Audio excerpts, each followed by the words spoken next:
जिस दौर के अंदर बड़े बड़े गद्दी नशीन, बड़े बड़े पीर, बड़े बड़े मौलवी, बड़े बड़े मशाइख और बड़े बड़े ओहदों पर बैठने वाले जिस वक़्त कह रहे थे कि इस्लाम अमन का दर्स देता है और इस्लाम तलवार से नहीं बल्कि अमन से फैला, तो उस वक़्त एक मर्द हुर अमीरुल मुजाहिदीन अल्लामा खादिम हुसैन रिजवी रहमतुल्लाह ताला अलैह की एंट्री हुई और उन्होंने फरमाया इस्लाम अमन के साथ साथ गैरत का भी दर्स देता है और इस्लाम सिर्फ इखलाक से ही नहीं बल्कि तलवार से भी फैला।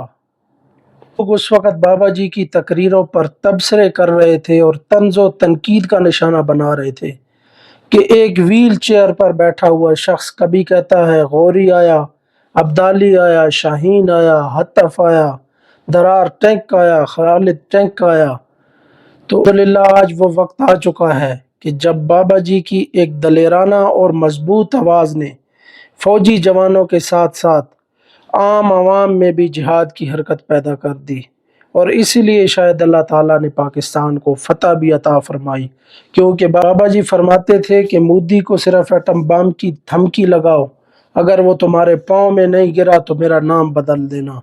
और आज पूरी दुनिया ने देखा कि वो पाँव में गिरा और उसने अपनी शिकस्त भी तस्लीम की। बाबा जी फरमाते थे कि मालिक कांड नहीं लगन देंदे,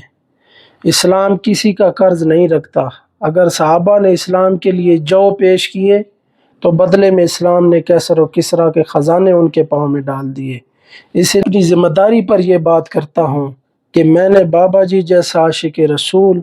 दलेर और निडर इंसान कभी नहीं देखा और शायद ही उनके जैसा दोबारा कभी कोई पैदा होगा। मुझ पे तहकीक मेरे बाद करेगी दुनिया, मुझे समझेंगे मेरे बाद ज़माने वाले। दुआ पर मेरी ये दुआ है कि अल्लाह ताला बाबा जी की कब्र मुबारक पर करोड़ों रहमतों और बरकतों का नज़ूल फरमाए और उनके इश्क रसूल से हमें भी एक कतरा अता फरमाए और उनकी दलेरी से हम बुज़दिलों को भी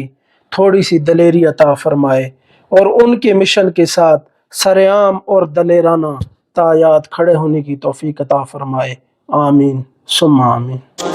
नबी में फना बाबा खादिम नहीं कोई भी मां सिवा